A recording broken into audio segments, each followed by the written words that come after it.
I'm Asha. Nice to meet you all. I know I've met you all before, apparently, except for Kate. So this is a very, very, very informal night, and there's no topic at all except the topic that you give. It's a little close quarters now for us to give you the opportunity to write out questions if you prefer, but some people prefer to write out their questions and speak them. So we have a couple that we have in the basket somewhere. But we're just going to have a little music, and we'll have a few minutes of silence, and then we'll just, it's total freeform, so anything that you want to ask, we'll just have fun. Okay, go guys. I thought we'd do a couple of simple sing-along type songs. So the first one is a song that Swami Priyananda wrote that has to do with Napoli, or Naples, Italy. And so it has a chorus that goes la la la la la la la la la la la la la la la.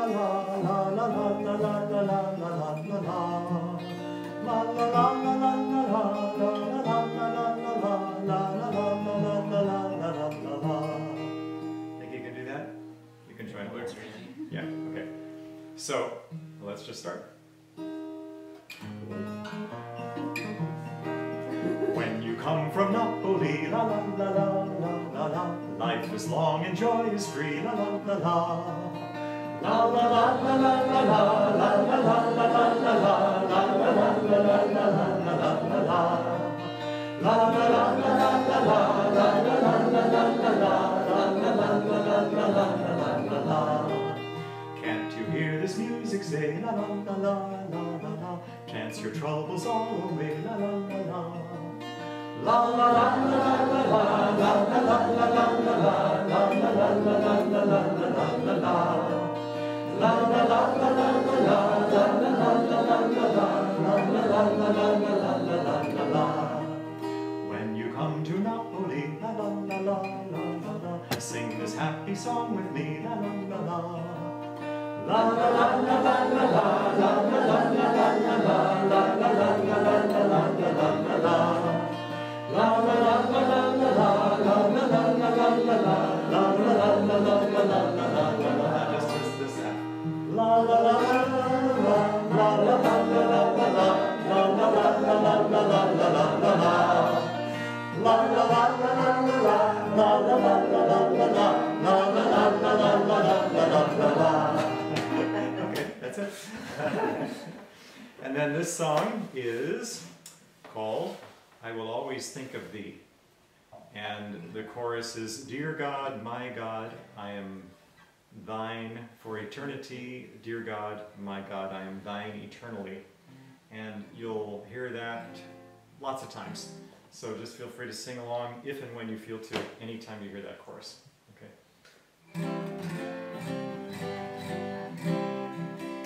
Every morning when I greet the sun, when I move forth through crowded ways, this is it.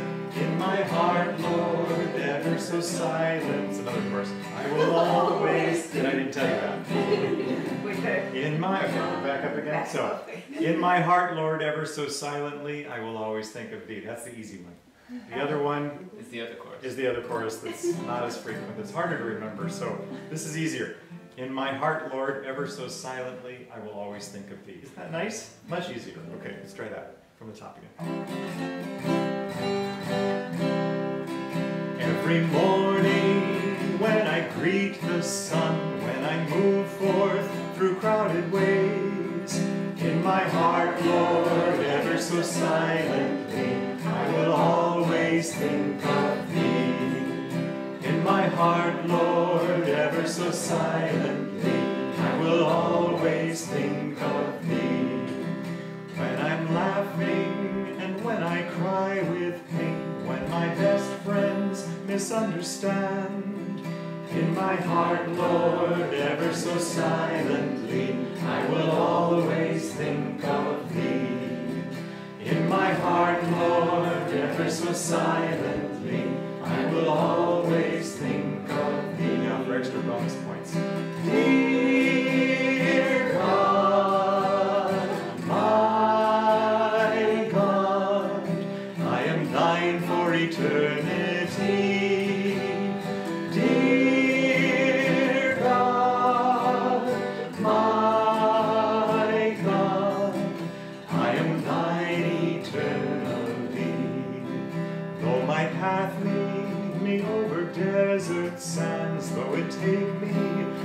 bitter storms. In my heart, Lord, ever so silently, I will always think of Thee. In my heart, Lord, ever so silently, I will always think of Thee. When I'm working and when in earned repose, let come victory or low defeat. In my heart, Lord, ever so silently, I will always think of Thee. In my heart, Lord, ever so silently, I will always think of Thee. Dear God, my God, I am Thine for eternity. Dear God, my God, I am Thine eternally. One more time. Dear God, my God, I am Thine for eternity. Dear God, my God, I am Thine eternally. Okay. Let's just have a moment of silence. Oh, peace.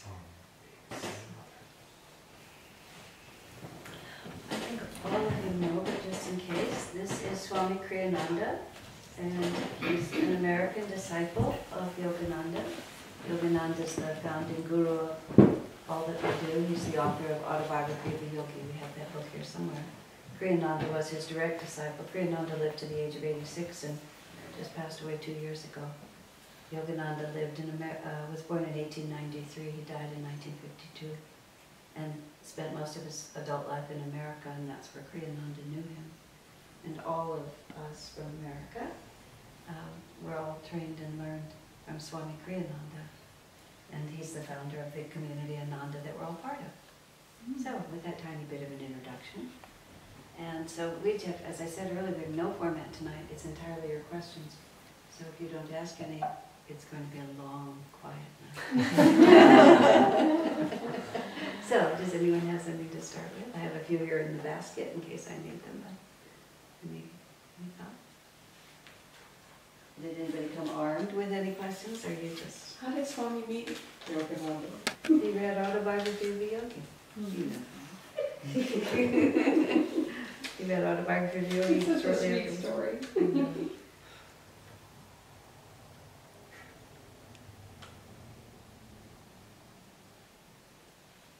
Well, that's a big question. You can just start there. How can I reach Samadhi? Is it in alignment with my own inclinations? Well, that's the whole question of the whole path, isn't it? Might as well start at the top. Doesn't anyone have something easier that we can start with? If I start there, I'll never get another How did one. Swami meet Master? Yeah, right. Go for it, Asha. It's just that we only have an hour and a half. Yeah. Well, you know, I'm going to start by saying I don't know if that's the first question. When I was traveling and teaching in India, they have their own ways of thinking about these things. I love being in that country, and I really got so that I got really comfortable and happy teaching there. At first I was a little nervous because I knew enough to know what the way people responded. And so when one man essentially interrupted my class to ask me if indeed I had cosmic consciousness or not, the answer being simply no, but I knew what he was really asking me is, what right do you have to speak? And I didn't want to say that I have no right to speak, because I feel like I have a right to speak. He just put the question to me in such a way that it was a trick question. That's what happens to you in India. Ask you trick questions. And I didn't really answer it well. But the same question was put to a friend of mine, Jaya, who answered it really perfectly. And he answered the same way, no. But he said, but what this path has given me is the capacity to choose happiness. He said, even in very difficult circumstances, I have the ability to make a decision that no matter what happens to me, I'm going to choose happiness and maintain that positive in all circumstances. And that, when you really think about it, is really a lot. Mm-hmm. You know, cosmic consciousness for me, it's like, I just don't really know what it is. I can tell you, and I can read about it, but it's not something that I can get up in the morning and get my mind around. And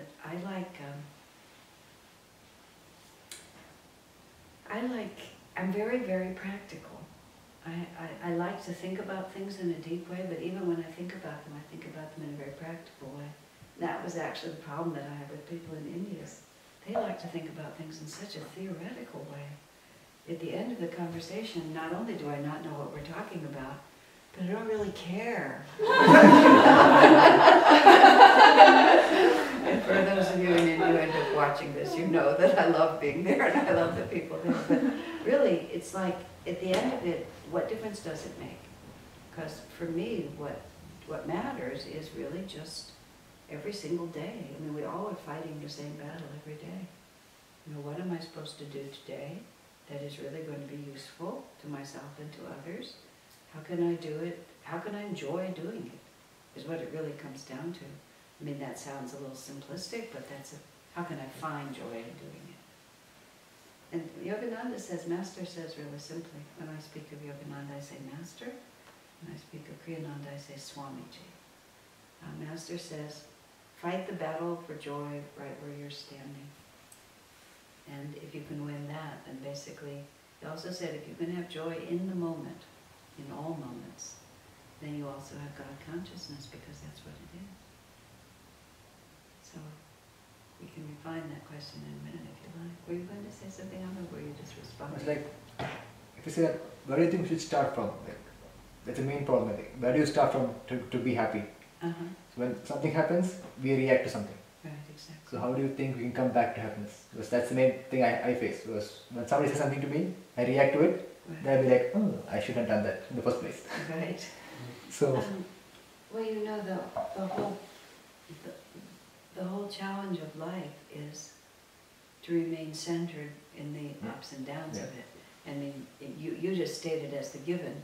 Somebody says something and I react to it, well, there is the problem. that is the story. And the difference between reacting and responding. Reacting is when it happens before you have the time to consider whether this is really what I want to do. And to respond is when you're giving yourself enough time to consider what to do. Reactions come when the vrittis in your chakras are spinning so fast that whatever input comes gets sucked into one of those vrittis,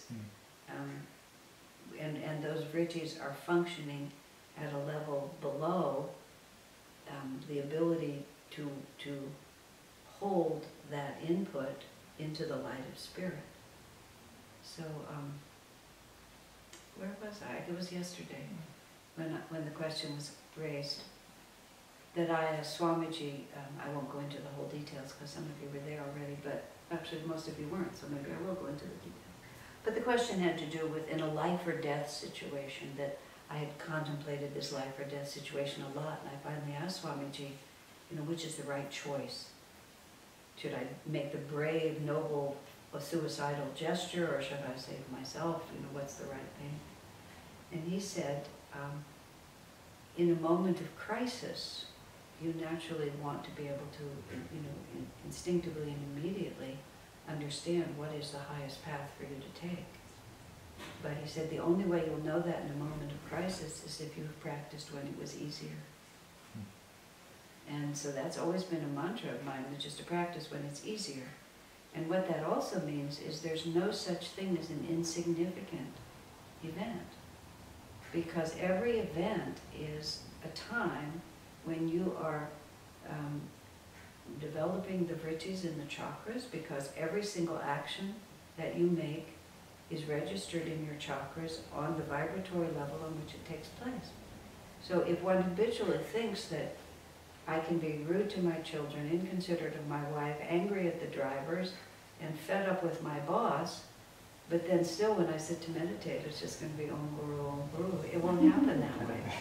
Because you will have built up so much magnetism of reactive rejection that you won't know how to be receptive. For me, this is actually really good news, because it gives you so much stuff to do all the time. And if you are an habitually reactive person, then you're not going to be able to discipline that just in the moment. You're going to have to put into your life, and I mean, I don't know you at all, so I don't know what I'm really saying. I'm going off of your own words.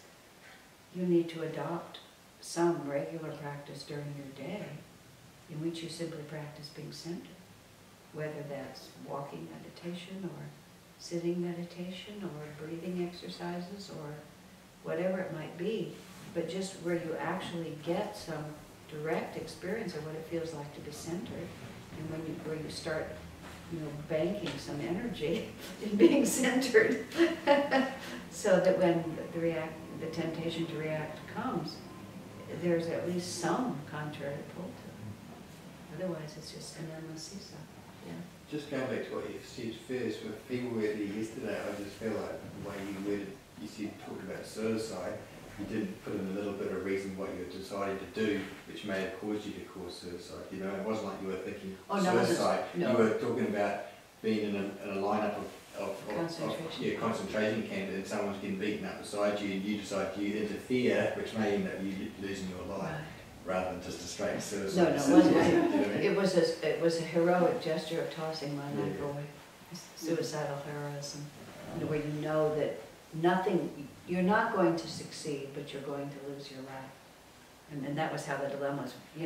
When is it appropriate to give up your life in a futile but heroic gesture? Yeah, because that was quite a different context. No, it's true. I did use the word suicide, and I hear what you're saying. I was trying to make it know that. Questions or comments? What do you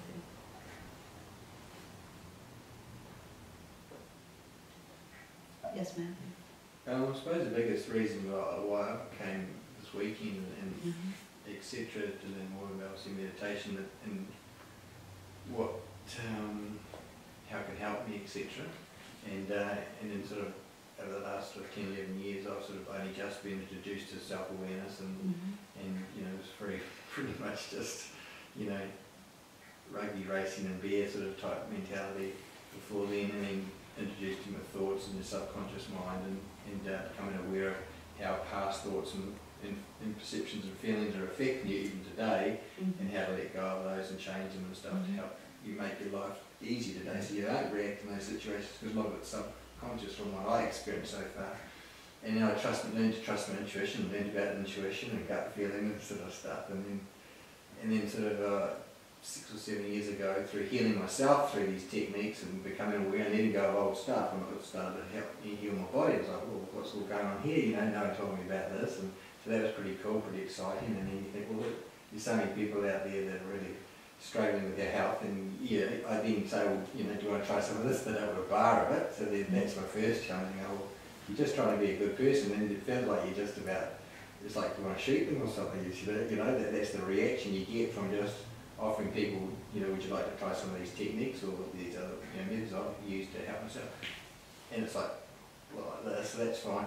And then I just trusted my gut feeling, and sort of through the healing, I sort of then got an idea about racing racehorses and whether I could heal racehorses and whether that would enhance their performance. And that was just an interest of mine, just because we'd grown up in a horse racing family and things, and I just enjoyed the fact that we could feel so much better now, at my age now, than I did 20 years ago, and I thought it was just downhill sort of thing, like your health was never going to improve.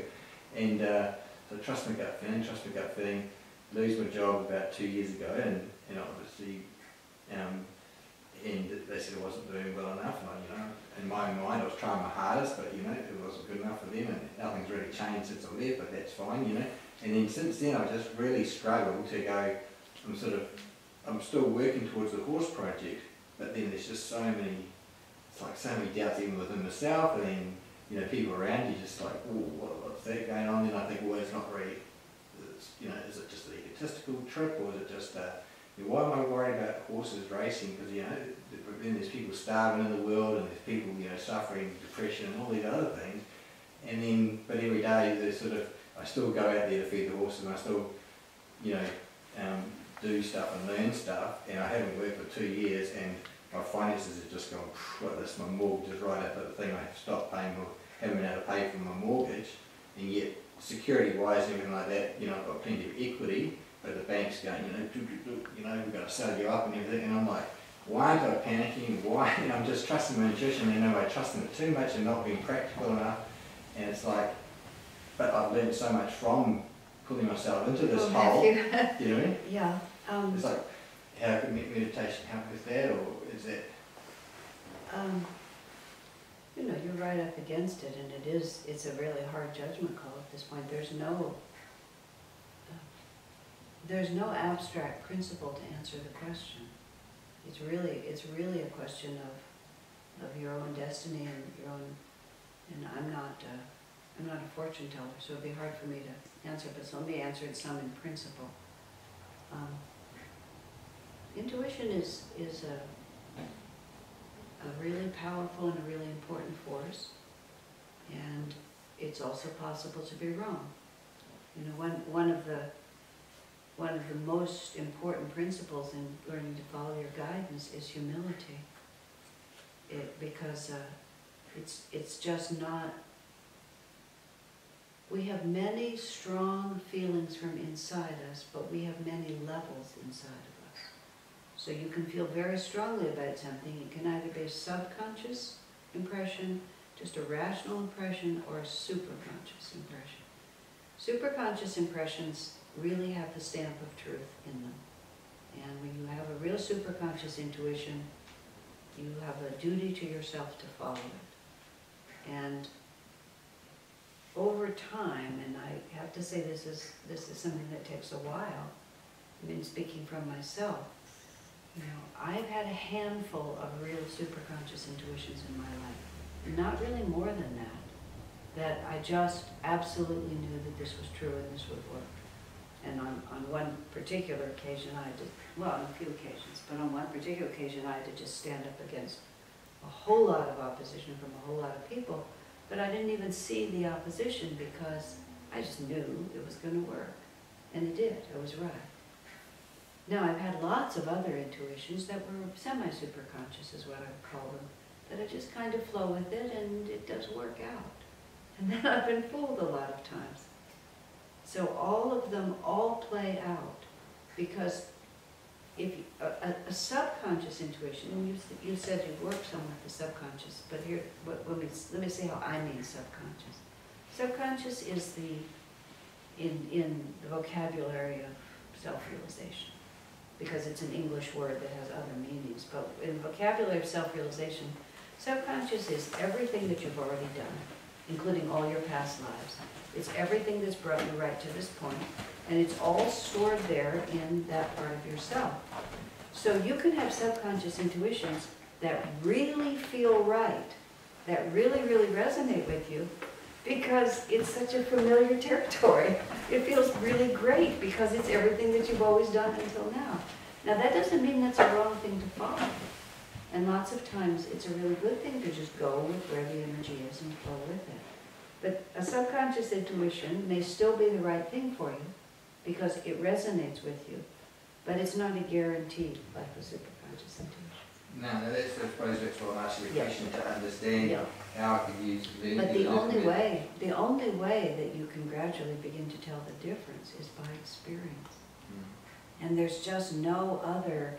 That's what I'm saying. Like, there's no principle here. It's like I've put myself behind intuitions before that have not proved to be accurate, and you begin to feel the difference. And I don't know how to say it. There's a kind of, when the intuition is very true, very uplifted and powerful, there's a certain calm certainty to it. But you can also confuse the intuition yourself, because intuition is very subtle. And sometimes when we get an intuition, we make it dogmatic immediately. this is what I'm supposed to do, this is what I have to do. And it may be that you have to do it for a while, and then you need to make another shift. Like you need to go north for a block, and then you need to go east after that. But if you've made a dogma of my intuition says I go north, when the shift comes and it's time to go east, you won't be listening anymore. I was involved in an enormous project at Ananda that took 18 months and involved many, many people. And from night to morning, Swamiji just closed the whole project down. And it was a long story, which I actually tell in the book I wrote about him. But the next morning after he shut it down, and I said, why didn't you tell me we were going to shut this down? He said, well, I didn't know myself till I was meditating this morning, he said, and I asked Master what we should do, and he told me that we should shut it down. He said, did you ask Master what we should do this morning? I said, no. I just assumed because we were doing it yesterday, we were doing it today. And then I just laughed because Swami had answered the question. I said, why didn't you tell me? That was what I said. If he told you, why didn't you tell me? He said, did you ask? No. And then it was, it was perfectly obvious why, because I had assumed it, and I had moved out of the moment. I was not standing in the moment and saying, this was right yesterday, is it right today? Now, that has, everything is a two-edged, because on other occasions when we were building aspects of the work of the community that we have in Palo Alto, when we asked Swami, how should we pray? He said, don't ask Master every day if you should do this. He said, it's self-evidently a good thing, just do it. And just ask him to show you how. Don't exhaust yourself by every morning pulling up the plant saying, do you really want to be in the ground? Of course you want to be in the ground. But let's see, part of this is one more principle of Ananda. We usually say there's two principles. One is that people are more important than things. The second is where there's right action, there is always victory, whereas there's dharma. But the third is you've got to be practical in your idealism. And that was something that Yogananda Master said to Swamiji. Because you can be very, very idealistic, but it really won't take you anywhere. You also really have to be practical. We live feet on the ground in this world. And the balance between creative imagination and courage and practicality is another one of those razor's edges. You know, that in all the work that we've done, it's like we rarely have risked everything. You know, we've always had a plan. You know, we're going to put everything behind this, and this works. And if it doesn't, we're protected in this way. And I've never felt that to be cowardice or a lack of faith in God. It was just being practical in our idealism, because I have a certain amount of faith in my intuition, in my magnetism, in my energy, but not limitless. And so therefore, if this doesn't work, this is how we will, this is the net that we'll land in, and this is how we'll rebuild. Sometimes I know people push it farther than that and succeed, but you have to be really sure of yourself to push it that far and succeed. Otherwise, or you have to just be courageously reckless enough to figure what the heck, I'll find out and then I'll go forward. You have to, but you have to know what you're dealing with, because let me think where that part was. You can't just presume on a miracle. You can't just presume because God could do it that He will do it. Because sometimes He just won't. It's just not going to happen. It's not a practical idea. I have another thought. I want to try to find it. I can't pull it out right now, but I'll see if I can find it in a minute. There's another aspect to that. Does that make sense? Well, yeah, it definitely helps, because there's just a couple of, obviously early on I trusted my intuition, and I was meant to ring a whole lot of clients for the company I was working for and go and see them. And I'd come home every night and I just wouldn't feel like ringing them. It was just like, even go and pick up the phone, it's just like, oh yeah. But if I could ring anyone else in the country, but not that group of people for whatever reason, I meant to do it. And then 2 weeks went past and I was thinking, this is ridiculous, my boss is going to be kicking my bum, telling me to get in. And then one night just the energy changed, it just came home and it was effortless, and they got on the phone and it all worked out great, and they were all busy for those previous 2 weeks. They wouldn't have been able to see me, And then when I fixed Marty's tendon through just using tearing away subconscious thoughts and beliefs and emotions. The doctors and the specialists said you'll never walk properly if you don't get operated on it. But something inside said no, and I just had faith. And within 6 months I was back playing competitive squash and been walking and running fine ever since. So it's like that, sort of had that innate feeling. There's a line that you have to walk here between faith and presumption, and humility. Okay. Yes, you defied the odds and made it work, but you also have to be humble in that and realize that God was taking care of you, and it isn't really that you're going to be able to snap your fingers every time and make it work. Because once you start in that thought form, you begin to close yourself off from the actual power that allows you to do it. So it's a very fine line. The very fine line between claiming what you actually know belongs to you and realizing that the credit goes elsewhere. And see, what people do so much is they build that they take too much credit for themselves. And where does the energy really come from? Because if your karma was different, it wouldn't work. So you have to be in its cooperative relationship with higher powers and be. Do you see the balancing point? And that's also then how you get really practical, because with enough humility, then you can. And here's what I want to say. It wasn't the thought I was looking for, but humility is self-honesty, which is a really great definition. Because humility is just actually seeing things as they are. And so if one really does have the power to do something, it's not egoic or pride to just say that I can do that. Dunbar sings beautifully and knows all of the songs. Khandava has many talents and plays the guitar very nicely. He doesn't have to say, I play badly. Oh, not me, I play badly. I knew a woman who played the flute so beautifully, and when I complimented her every time, she would say, oh, I don't really play very well. Finally said to her, I give you a compliment, you insult me. I say you play beautifully, you say you play badly. What you're telling me is that I have no taste and can't tell whether you're playing well or not. And she did play beautifully. And if she didn't play beautifully, she should have practiced more. I mean, it was a fact. It's not humility to deny it. But when one is able to accomplish notable things in the world, it's always helpful to recognize that there's more at work than just my own energy. And that's also humility, by the grace of God, by the power of the teachers that taught me these things, by the fact that I had a good moment and was able to really focus. But just keep it a little open. But you've got to know that that's happening, because if you don't have that understanding that that's going on behind the scenes, I don't have any proof that it's happening or not happening, you know what I mean? Yes. You tell me, people have experienced, tell me, but I can't see it, or, so I trust it, but I don't know. So you only know what you know, don't you, sort of thing. Right, but it's always good to know what you don't know. And just keep, because it's the receptivity that gives you the power. And that confuses me too, because then I think, well, if I'm not doing anything in my life, what's the point of me being here then? If God or the heavens or angels and everything are doing it, then what's the point of me? Am I just a vehicle for them just to work through, and that's what we do, and that's what you do? Yeah, you are. No, you are just a vehicle. So that's all we are. That's all we are. And the more we know that we are, the more remarkable things happen.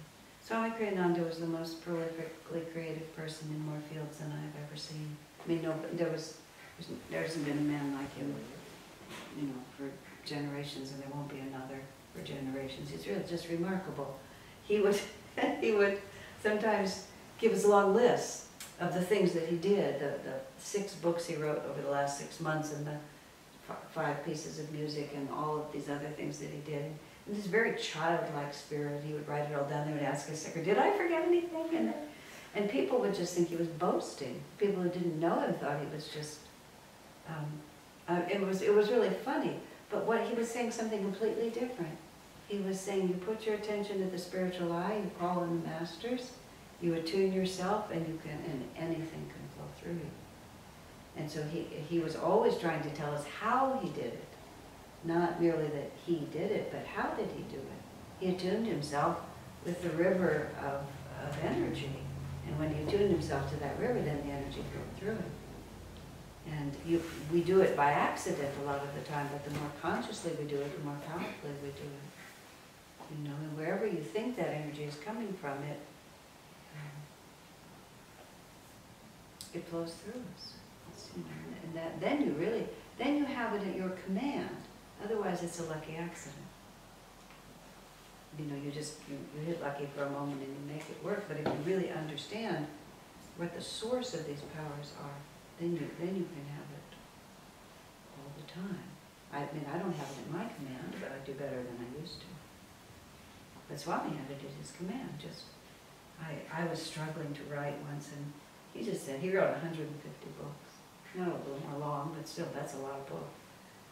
And he just said one day, oh, I never have writer's block. I'd die to be able to say that. But then he said somewhere else, he said, because I do a different kind of creativity. He said, my understanding of creativity is that it's already there and I just find it and then bring it through. So he didn't feel he had to create it, and that's why he never felt blocked. See how different that is? But even the healing energy, you know, you're not creating it, you're just allowing it to come through.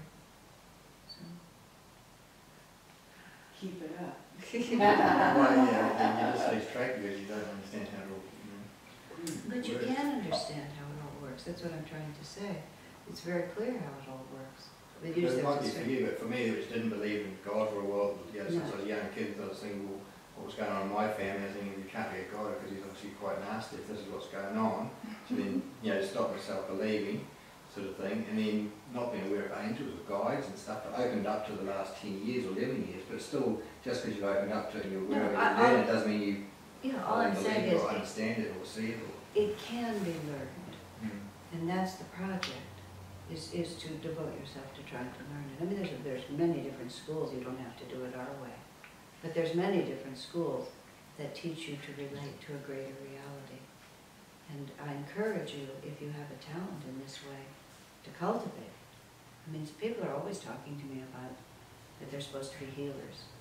You know, it seems to be very popular, and I'm not meaning to denigrate it, but it seems to be very popular that people think that they're healers, or are told they're healers, or told they're supposed to be healers, and all this. I say, well, what are you doing about that? What are you studying? What are you learning? What are you practicing? How are you developing yourself? And with all due respect, so often the answer is nothing. I'm just waiting to be a healer. Well, how likely is that? You know, if you're going to play the violin or learn to play soccer, you would do something to learn how to do it. Merely because it's subtle doesn't mean that it isn't exact and that it can't be acquired. You know, all of these things are acquired skills. That's why it took me a long time, because Swami just used to confuse me. Why was he always telling us what he could do? And I finally began to understand. He was just trying to awaken us to put out the kind of energy that he was putting out. I mean, he put out so much energy. And even though he talked about attuning to the spiritual eye and letting the masters do it, he worked hard. My gosh, hours and hours and hours and hours every day. And, you know, editing his books. We'd go over a book 50 times. And it wasn't, the power was there, but he matched it with his own commitment. He didn't just sit there, you know, on a lily pad and just wait for it to come through. So if one doesn't understand, one should try to understand, because these things they're very clear. They're just subtle. And whether it's inward discovery or outward study, you know, we need to be moving. Does that make sense? Everybody has their own way.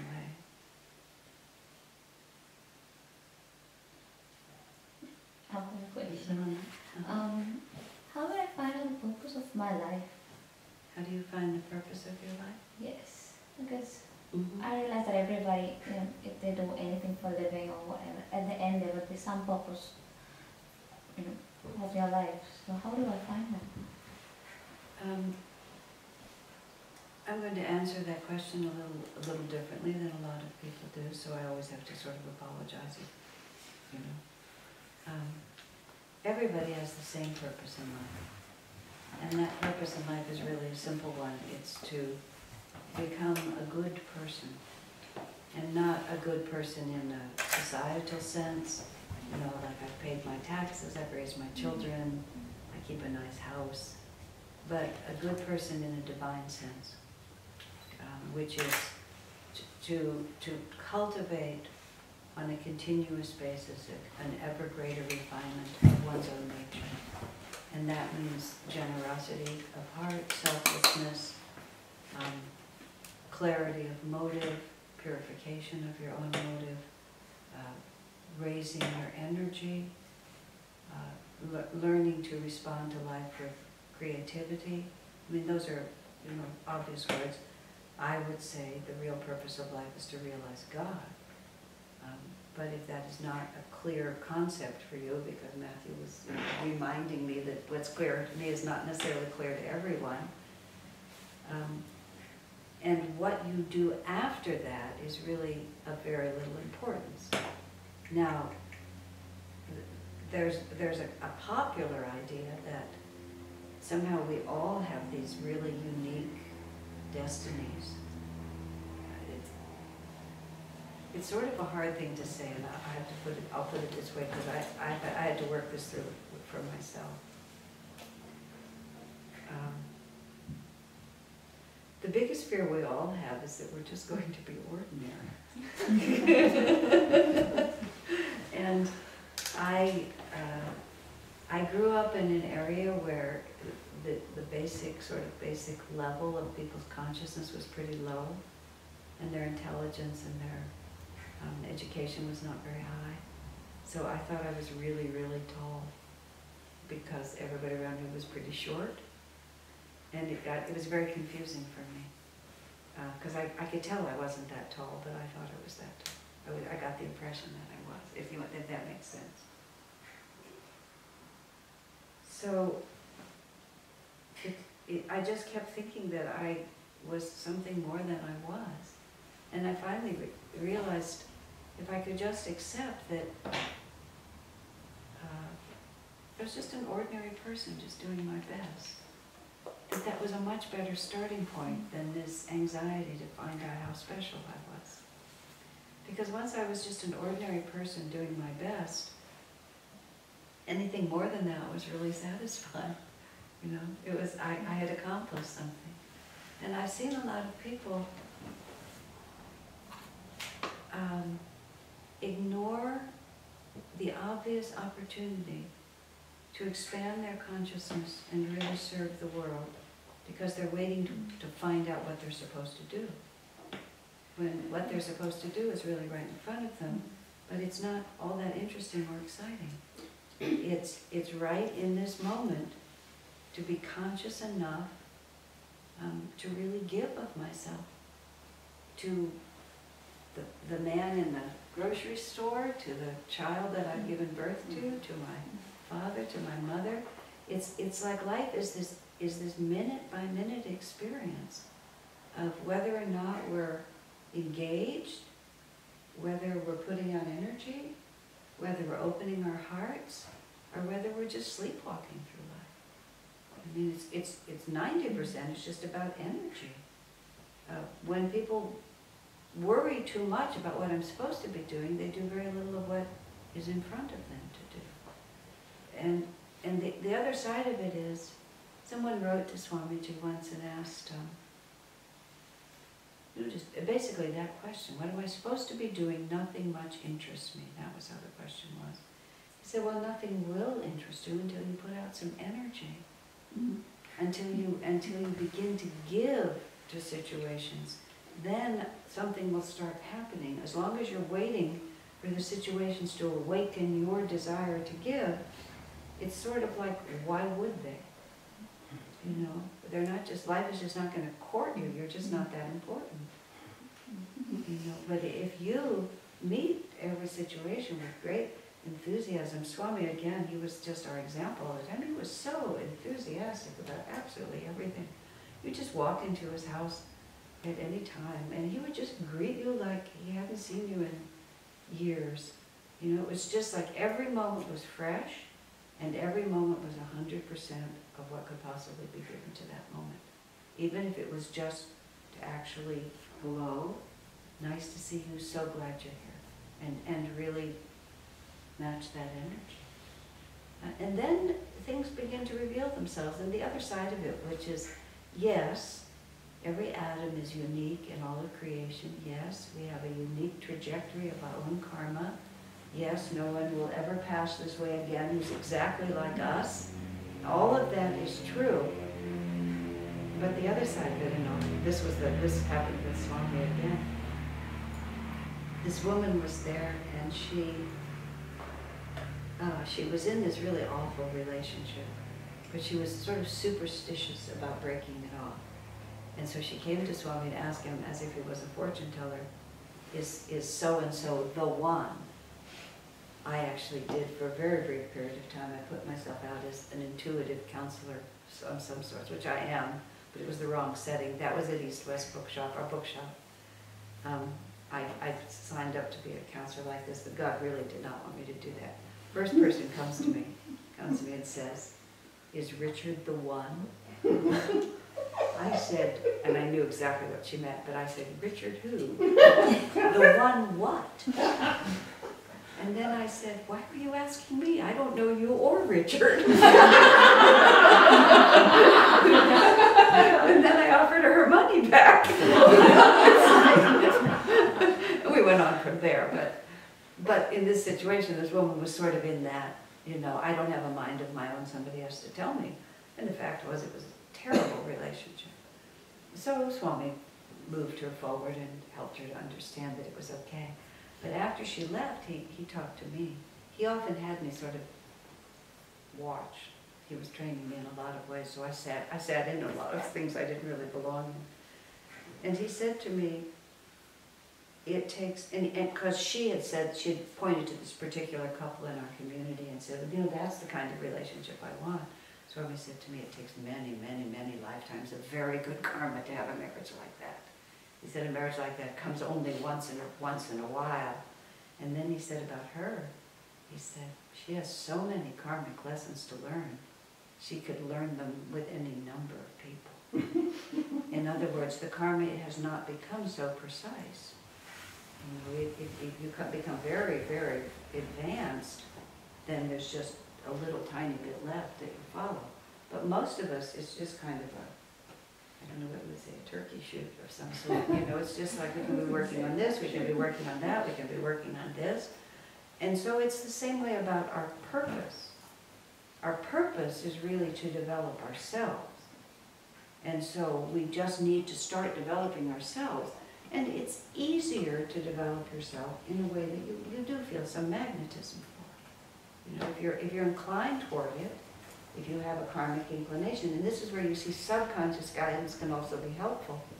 Because if you have a karmic inclination toward it, you'll find it easier to relate to. It's just more familiar and you're more at home with it. But the real point is to develop yourself. And often your intuition is pushing you towards certain situations. That's what I'm saying about not dogmatizing it. Because it's not always about what you're doing, it's about how you relate to it and what you learn from doing it. And then it may also prove to be an end in itself, or it may not. But that's why I say the purpose is always the same, it's to develop yourself.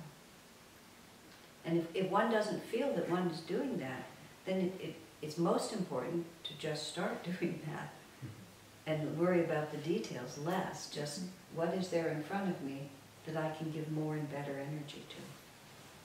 Or what is there right next door to me that I can give more and better energy to, instead of feeling paralyzed until this whole thing is revealed, which it rarely is because there's not enough magnetism to draw it. You have to create the magnetism to draw it, if that makes sense.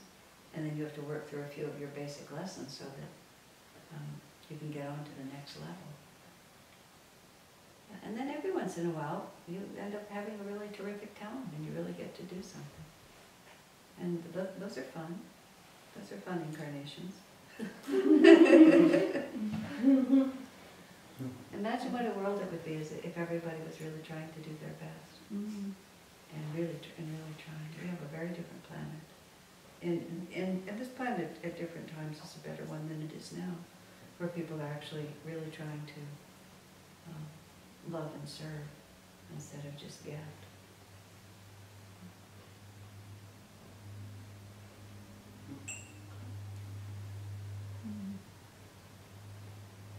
Does that make sense? Nice question, thank you. That was a good question. Does anyone else have anything else?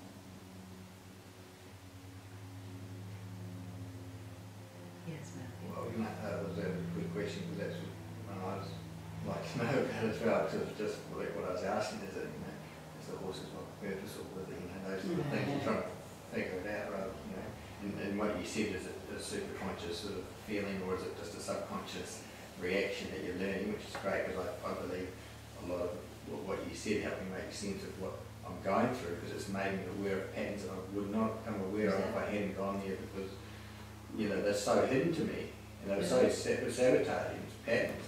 Yeah. That even though I had this inclination about them and I've worked on them, I obviously haven't worked on them enough because they're still there. Exactly.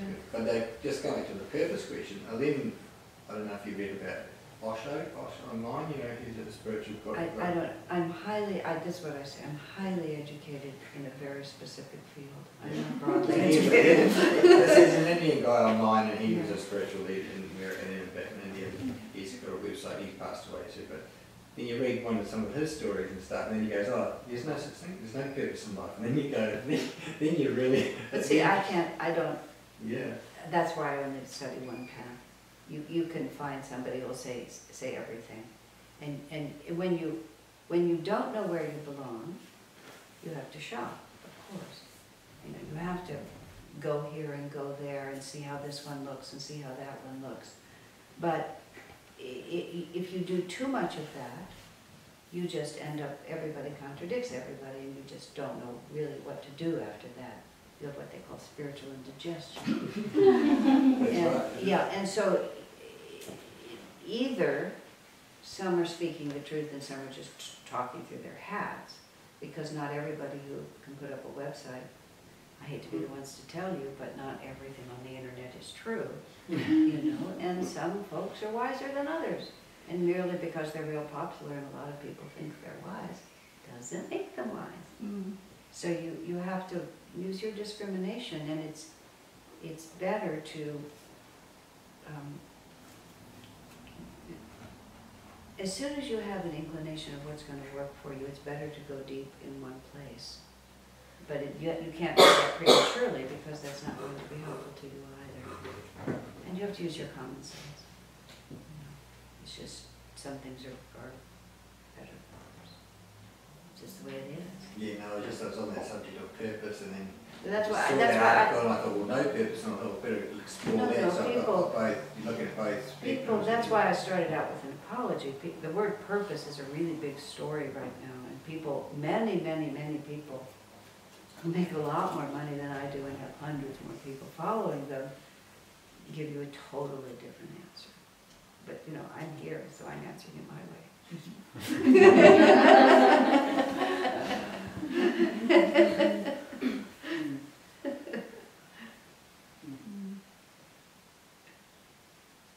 Yes, Mary.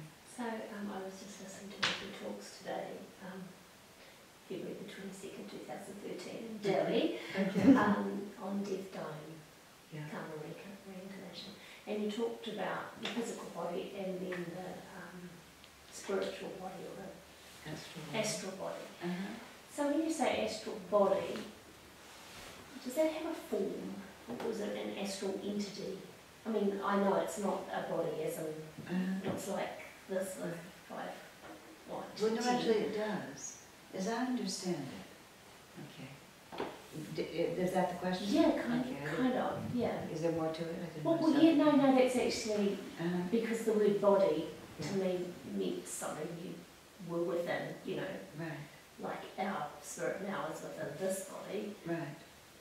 The reason, one of the reasons I emphasize that, I started emphasizing that concept of the astral body and so on, to clarify a very important part of death, dying, and reincarnation.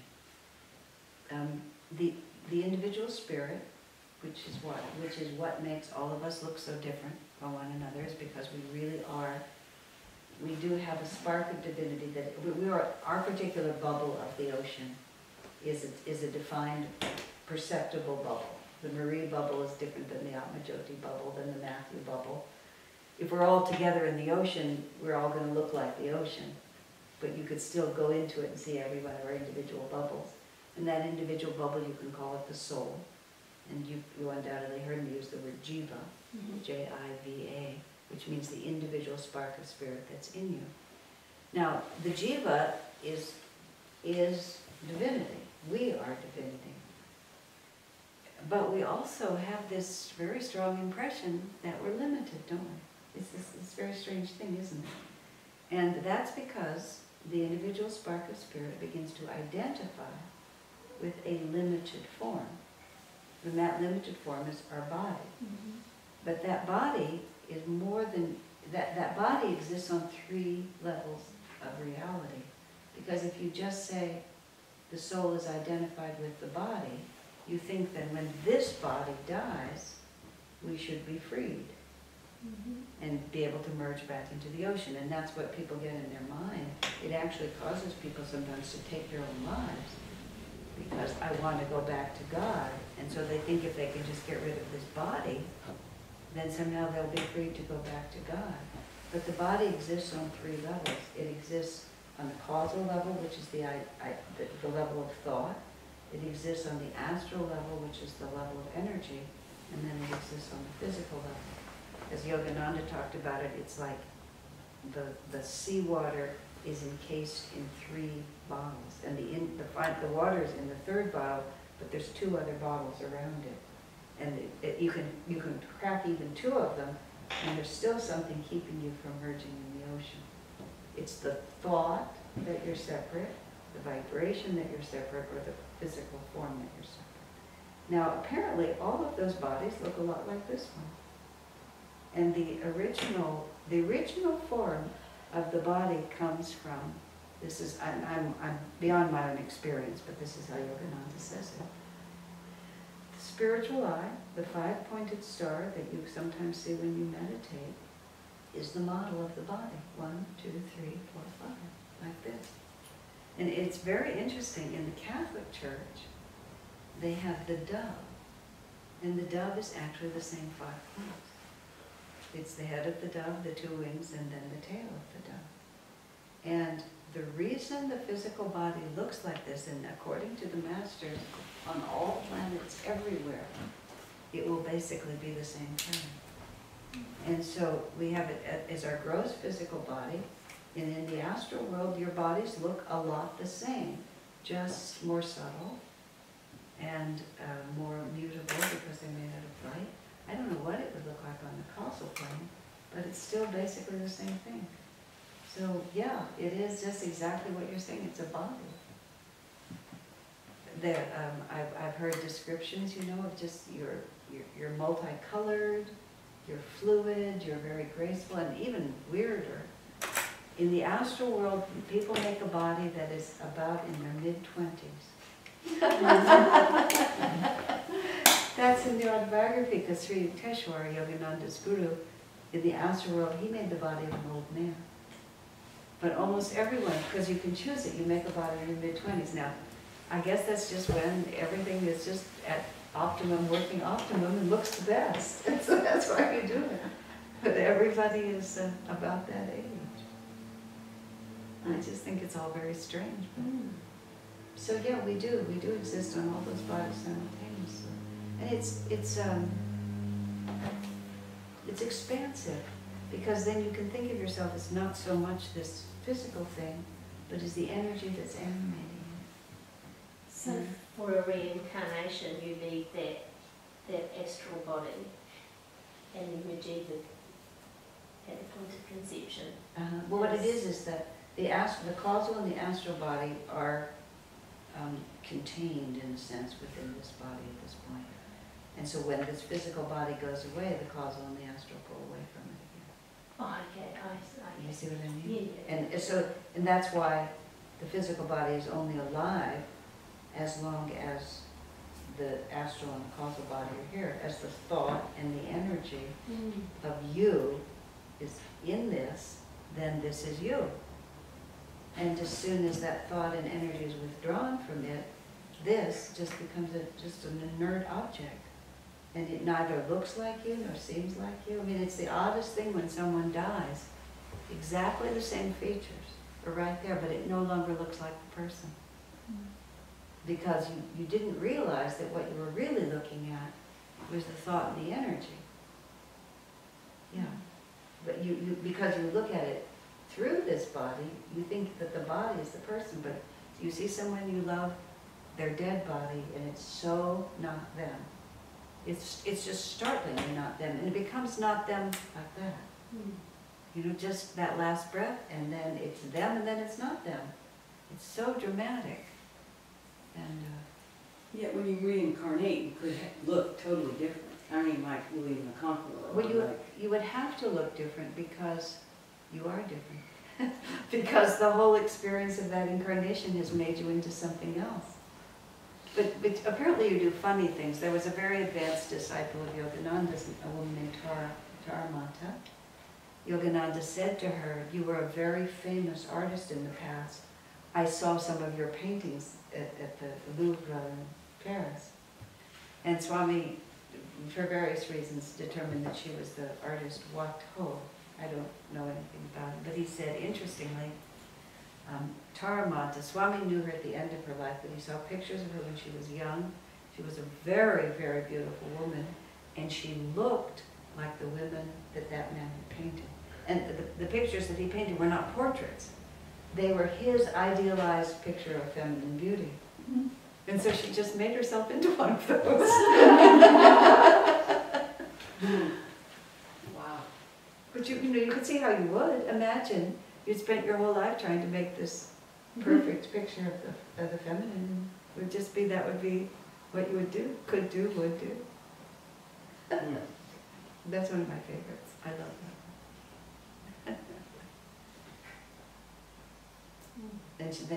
Then she actually let herself go, you know, but she just made no effort to be beautiful. And she was not at all interested in painting. She was just sort of done with all of it. But it had taken her that far. It's probably finishing off your karma. Finishing off some karma, exactly. What it was is, as she herself said it when he said that to her, basically she got as good as she needed to be, which was extremely good at painting, but then realized it wasn't enough. You know, she followed that possibility to the end and had the satisfaction. And here's the other part of it, you know, to be that good at anything, you develop a tremendous amount of self-mastery. You have to. You have to be disciplined, you have to be focused, you know, you have to be very refined in your consciousness. You have to have lots of very fine qualities that even after you're not wanting to use them to paint, they belong to you. And this is, Zahana, partly your question. You know, your purpose is to develop self-mastery, because if you have self-mastery, you can do anything. And if you don't have self-mastery, you can't do anything. That's the whole key of success in life. Everybody knows the biggest obstacle to your own success is you. Always. You know, just lack of attunement, lack of intuition, lack of energy, lack of focus, a lack of confidence, just the lack of self-mastery. So anything that develops self-mastery is your purpose, because then you can put it anywhere. I read something so interesting. This was in a fiction book, but it was such an interesting concept. It was a book called The House of Fulfillment. And you find from the book that the House of Fulfillment is the temple of your own body. And it was written by a woman named L. Adams Beck, which was a pseudonym for something else and some other woman's name. I mean, it was her pen name. And it was written about maybe 50 or 60 or 100 years ago. It's a very nice book if you ever want to read it. And it's set in the Himalayas, and it's these people, it's these English people who've gone to India, and they're all, I mean, it's a pretty authentic book for real spiritual practice. And this one character in the book is a marvelous sculptress. She's just really superb at sculpture. But she tells the story of how she did very, very deep sadhana and developed this tremendous capacity to feel inner inspiration. And then she said, at first she didn't know how that inspiration was going to express. She didn't know if it would be music, she didn't know if it would be dance, she didn't know if it would be painting. But once she had the inspiration, she knew it could have gone out in any of those forms. And then as it turned out, she became a sculptor. This is just a story. But I thought of that because Swami Kriyananda wrote an oratorio based on the life of Christ. And he went to Israel, and he meditated, and he didn't go with the intention of writing the music, he just went on pilgrimage, and felt very deep inspiration in a lot of those places. And then, suddenly, as he put it, the inspiration of those places manifested through him as melodies. And he commented this way, he said, there was no need for me to express that inspiration outwardly in any form. He said, I had it, it was mine. It didn't have to be expressed, I already had it. But then it came through in this melody. And so then he wrote this beautiful piece of music and was able to share it. But when I read that in the book, I thought how interesting that is. And that's why people who are talented in one field are often enormously talented in many. And he was a perfect example, because he felt so much inspiration, so he put it into photography, he put it into architecture, he put it into helping people, he put it into music, he put it into writing. But the source of it, which he also always explained to us, was that he had this powerful inspiration. And then it could come out in any way at all, which is the same thing. He wrote a book about art, basically saying, the greatest of the artist's creation is his own himself, because from that then anything is possible. And without that, the art will always be of a lesser kind. Interesting. Do you have another question, Sally? No. Does anyone else have another question? No, it's just What about you, Travis? I had one, I just lost it then. Say again? You answered the first one, that was my tricky little... that was my tricky little spin on it. Okay. I appreciate the answer. Yeah, it's very good. You know, it's, let me think how to say. I found that the fastest way to get to the hardest goals is by thinking about the smallest steps. Yeah. Yeah. I guess it's not easy to answer in any short fashion, but maybe you could give us some advice on some of the small steps that we could take to improve our self-mastery. And I know, there's the whole path of yoga, but it's a yoga good question. practice. But if you have, a lot of us, I think everyone goes through periods of feeling confused or demotivated or just lacking energy for some reason and trying to find that river of energy again. Right. So, just if you have any advice on that really practical side. Yeah, the really practical Yeah. side. I think good company is really essential. Yogananda said, environment is stronger than willpower. I was 19 when I first read that, and my response was, not stronger than my willpower. I was really offended by that. But the longer I've lived, the more I appreciate that it's true. That I've really come to appreciate how important we are to each other. And that may sound a little self-evident, but I've been you might almost say fiercely independent person, even though I've lived in community since my early 20s. We really do help each other a lot. We really can help each other a lot, and other people can really help us. Plus, we're very vulnerable to vibrations. We don't even know it. If you peel onions, your hands smell like onions. And if you're in environments where you are consistently and only in environments where the thoughts are materialistic and self-centered, it's very, very difficult to hold a more refined thought. The other thing is, if you associate with a lot of short people, you think you're pretty tall. And you don't really realize how much more you could be because nothing and no one around you is asking it of you. And so you limit your own potential just because you don't see it. Now, of course, I've lived in community my whole life. I've had an opportunity to be with many great souls, including Swamiji, and not all of us do, but we live in the age of the internet, which has really made it possible to always be in good company. You have access to teachings, you have access to live events, you have access to music, books, everything. So that was the. I'm going to give you a few others, but one of them is make a very concerted effort to be in good company, and if you can possibly find any kind of groups, living groups, or friends that are uplifting to you, make it a very high priority to be in that company. And it doesn't mean that you always have to be, somewhere where somebody's teaching you something.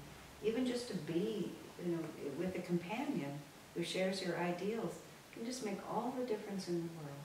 Just keeps because I was saying this the other day, the vibration is very subtle.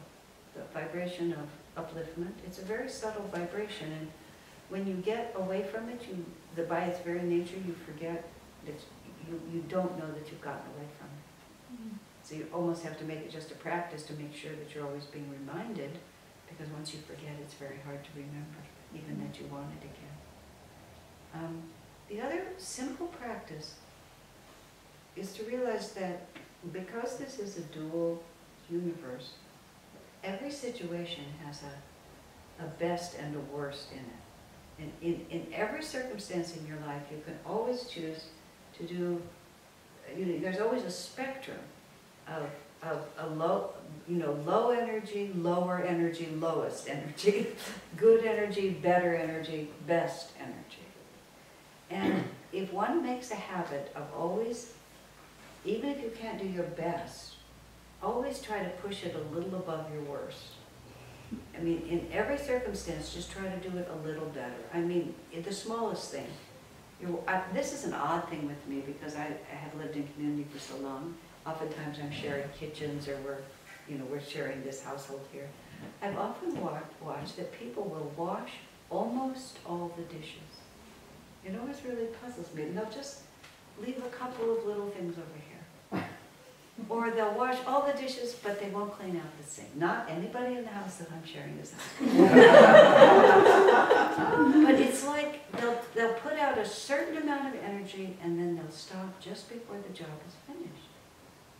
And it's just like, it's just when you reach that point where you don't want to quite finish every time. And interestingly enough, if you just do that, if you go as far as you're inclined to go, and then always put out just a little more, just be a little more conscientious, a little more attentive, and make that habit that I'm just really going to do this, not crazy Virgo, always perfect. I'm looking at my dear Virgo friend over there, but just a little more than you're inclined to. So that you get in the habit of mind of always putting out just a little more energy. Because everything is about energy, and a little more conscious energy. I had this joke with my friend, a woman friend of mine, her name is Netri, and she's a superb cook, and she has done these huge events at Ananda Village, fundraising events, and for a number of years I would go up and I would help her. She's a master chef, and I'm pathetic by comparison, but I'm conscientious, so we work well together. And I would get so involved in the work that we were doing. In my job, I was her left brain. And so my job was to make sure everybody had a job and the whole thing was going. But she's very right brain. And people would come in, and I would just immediately say, okay, well, you take this cutting board, you take this knife, and you do this. And Netri would say, hello, I'm so glad you're here, like this. And it got to be sort of a joke because, I was not doing the whole job. I mean, I was very good at my part of the job, but the whole job was that we were friends, that we were so happy to be together, that we were loving what we were doing, And these were sometimes people I hadn't seen in months. And I would literally forget to say hello. I would just be so obsessed over here. So for me, putting out the extra energy was not to get the job done. I already knew how to do that. For me, was to remember that I was dealing with human beings who were my friends. And so for me, it was to just slow down and go the other way. You know, just like, oh, and as I said, it got to be a big joke between us, but I really did learn. So it's not always the same answer. It's to be conscious enough to really know what should be happening here. And if you practice in little ways, you'll find that it really just begins to flow more naturally from you. And the more energy you put out toward things, the more energy they start giving back to you. The more you begin to enjoy everything that you do. Because what's really no fun is low energy. And what's really, really no fun is resistance. That's what, just resistance. When I was 3, maybe 3, I had this big toy shelf. In my mind, the toy shelf was as big as a house, but I think it was probably just a little toy shelf. And I conceived of the idea that I would organize my toys. And the way I started to organize my toys in my traditional way is I took all the toys off the shelf and dumped them into the middle of the room. And then I promptly lost interest in the project and wandered off somewhere else. My mother came in and saw that I'd made a complete wreck of my room, and she brought me back and made it clear to me that I was going to clean up this mess. And I decided that was such an imposition on my free will that I really did not want to do it. And I vividly remember just sitting there in front of this pile of toys, doing that thing that children do. You know, I wasn't even really crying, but I was determined that my mother would think I was suffering. And then I would pick up this one little toy as if it weighed 1,000 pounds. And I just remember just going like this and then dropping it on the shelf as if it was such an exhausting effort. And then I would go back to, and I also remember, this thought came into my mind. I didn't curse because I was only 3, but this was the thought. Just pick the damn toys up and put them on the shelf. Like, what is this? But I always remembered it because ever since then, when I'm confronted with something I really don't want to do, you know, I just fall into that 3-year-old. And I really just pick them up, just put them on the shelf. You know, it's like, it can be done if you just do it. And so just overcoming that little bit of, I can't, I don't want to, this isn't to my liking, and just barrel through it. And then literally everything gets to be fun. Because if good energy is flowing through you, good energy is flowing through you. And if that's what's happening, who cares how it's coming out? If it's, as long as it's coming out. What feels terrible is, that's what feels awful. And in one way or another, we do it all the time. I remember feeling that resistance to doing, you know, something often, and a part of it was a resistance to how much energy it takes to put out energy. Yeah. And so, that just the thought of that, and it was so, I remember you told me, or it was one of the classes was, just stand up. Yeah, just do it. Just, and move the paper. It was like, and once you do that, you start doing it. Whatever it was, because you got past the R, the resistance. And I never thought how easy that would be. Yeah, it's much easier to take one step. Yeah. Sometimes taking that first step is the hard part, like go on. Of course it is. Sit down. It's, You know, it's one of those. It's Just like, stop what you're doing and go and sit down. Yeah. I'm a writer and I have writer's block sometimes, but I loved what another writer said. Thank heaven for writing deadlines, or else I'd never get my housework done.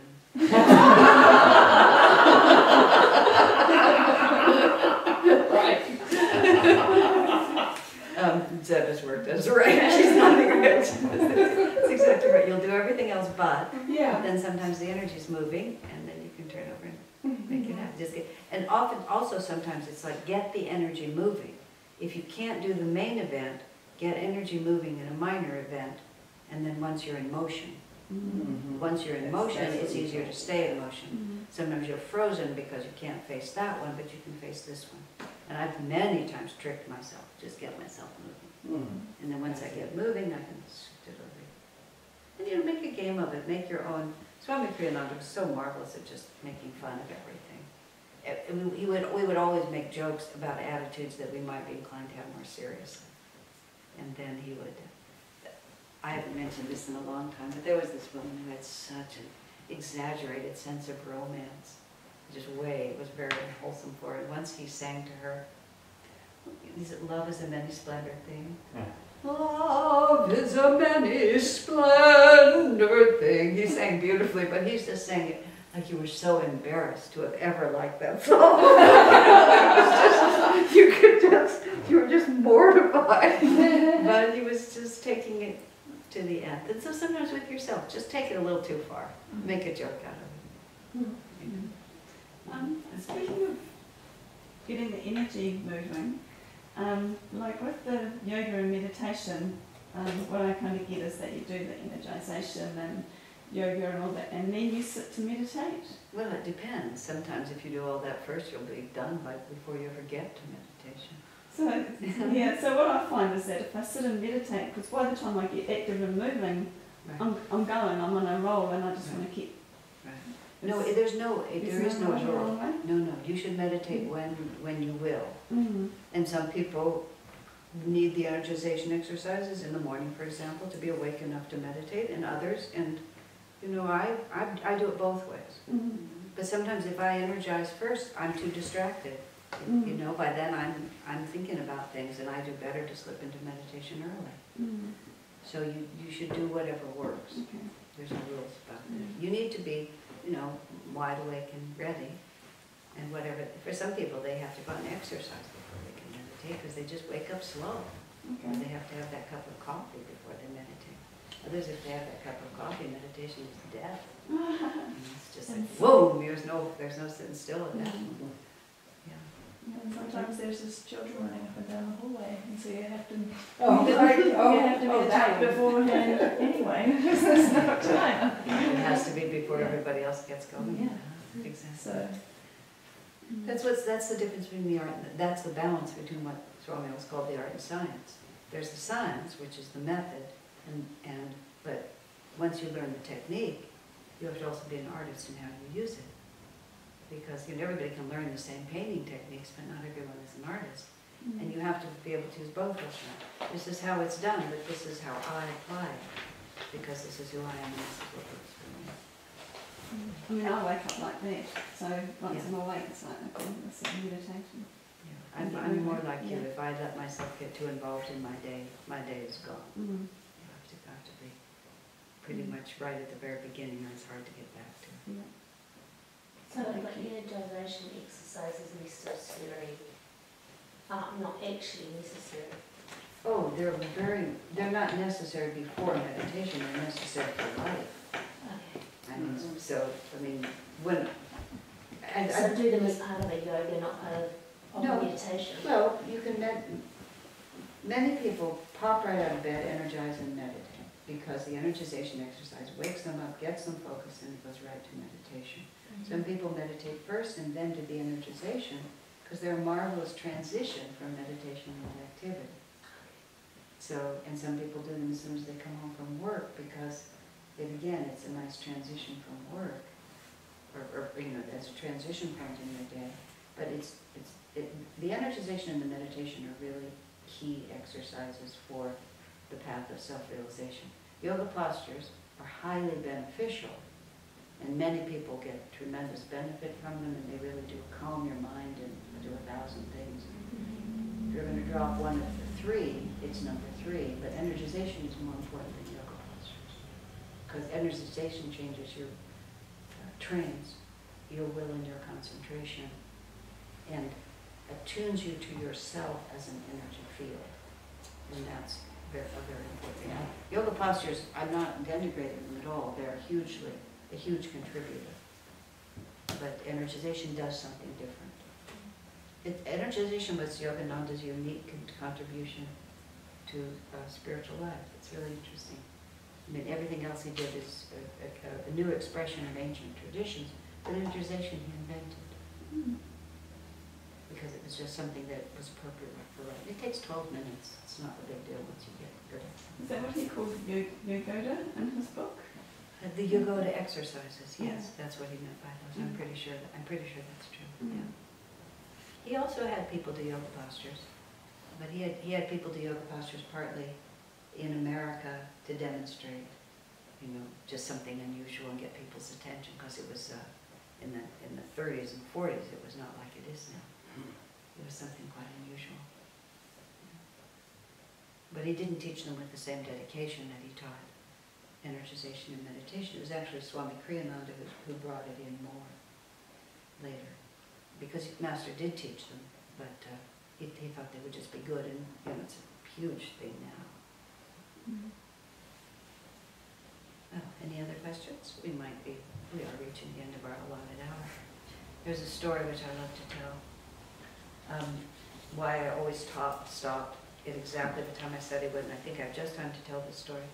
St. Paul was giving a talk at somewhere. This is in the Acts of the Apostles, and of course he was a hugely popular. The whole room was completely filled, and it was a second-story room, and it was so filled people were sitting in the window ledges, and there was open window ledges, and he went way over the appointed time. He talked well into the night, and somebody sitting on one of those window ledges fell asleep, fell out the second-story window and hit the ground and died. He had actually talked someone to death. But then he went outside and he resurrected the person. So my policy is if you can't resurrect them, you have to stop when you see them. Stop. So I'm very loyal to time. At the same time, I'm not going anywhere. I live here, so if you have anything